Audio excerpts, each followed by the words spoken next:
अस्सलाम वालेकुम। मैं आपका दोस्त हाफिजुल हसन आ गए नए ब्लॉग पे। আমাদের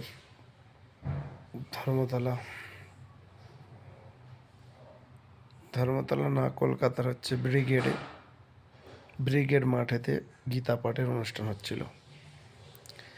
সেখানেতে একটা মুসলমান চিকেন বার্গার নালে চিকেন রোল বিক্রি করছিল। তো তার জন্য তাকে এতটা টর্চার করেছে যে এখানে অনুষ্ঠান হচ্ছে, কেন এগুলো বিক্রি করছিস। আমি বলতে চাই এরা এত একটা চিকেন বিক্রির জন্য একটা মানুষের উপর অত্যাচার করলো, একটা গরিব দোষীর এত সামান্য জিনিস নষ্ট করে দিল। দুবেলা দুমুঠো কাউকে খেতে না দিয়ে তার জিনিসটা নষ্ট করছে। এগুলো ভালো? এটা ধর্মর প্রচার হচ্ছে? আসলে চাও কি চায় এরা? হ্যাঁ, এই হিন্দু মুসলিম ছাড়া আর কোনো ব্যবসা নেই তোমাদের? হ্যাঁ, আরে মানুষ কবে হবে মানুষ? তোমরা চিকেন খাওনি? হ্যাঁ, তোমরা মাটন খাওনি? কি অবস্থা! পশ্চিমবাংলাটাও শেষ করে দিলে ইউপি বিহারের মতো। একটা সামান্য চিকেনের জন্য এমন ঝামেলা।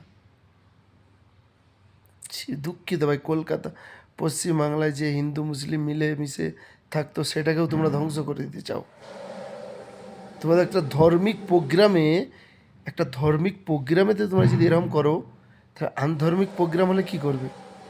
যেটা শান্তি, গীতা পাঠ করছো, একটা শান্তি শৃঙ্খলা ফেলাতে চাও, যেটা শান্তির জায়গায় এসো, সবাই গীতা পাঠ করো, ভালো জিনিস করছো, অনুষ্ঠান করলে ভালো। আর একটা ময়দানেতে মুসলমান ছেলেকে বিয়ে মারলে, এটা তোমাদের শেখাচ্ছে?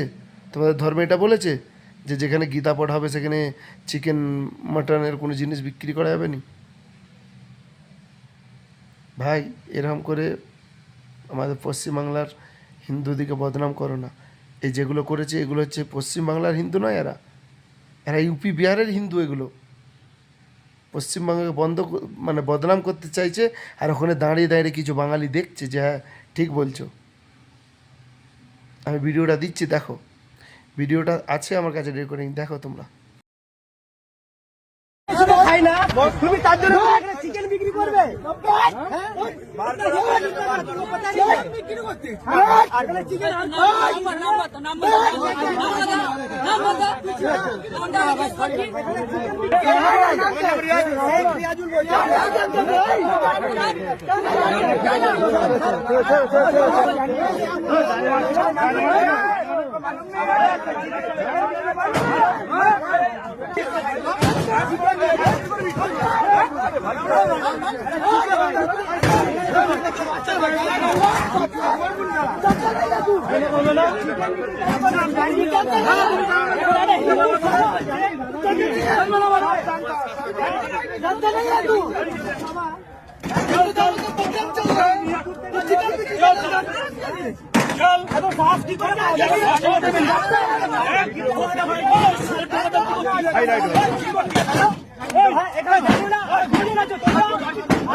এখানে